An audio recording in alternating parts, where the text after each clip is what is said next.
Ty, I did want to talk here because you had a really well-rounded set of experience that you started off with, right? Like, and it's everything that people are listening and they want to do. You know, they see the things where they're like, I want to go attached to SEALs. I want to go attached to Army Special Forces teams. And that's called Layer 1 PR.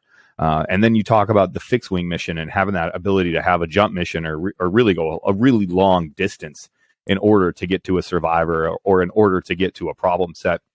And then you talked about the more classic or something that they always connect with, which is that rotary wing sort of mission set where you're doing that reactive CSAR or reactive PR.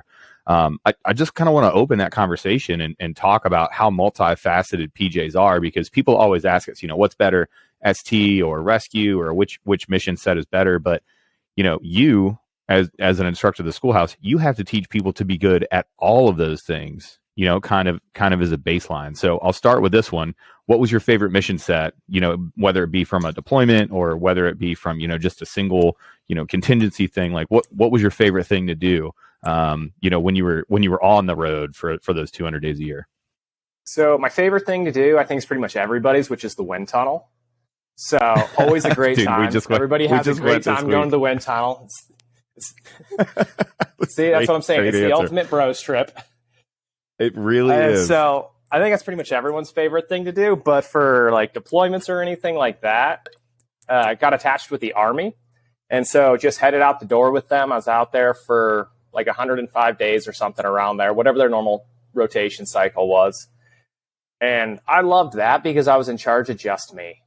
I could show up when I needed to. It was all big boy rules for me. Show up when I needed to. I just dressed how they dressed, hair how they had theirs, all the stuff. And just my whole goal was just to blend in.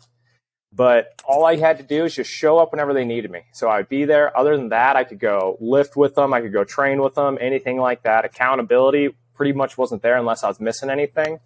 I could go interface with the other PJs on base whenever I wanted.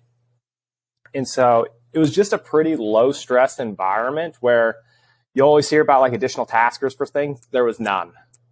So it's one of those moments where you're like, man, this is great. No additional work. I can just sit here, be here, and focus on my job. And so that was probably my favorite deployment that I've had so far. Well, for a superstar like you, that's amazing because you're going to crush it. Like when you take the constraints off of PJs in those environments, you just see them just do good work.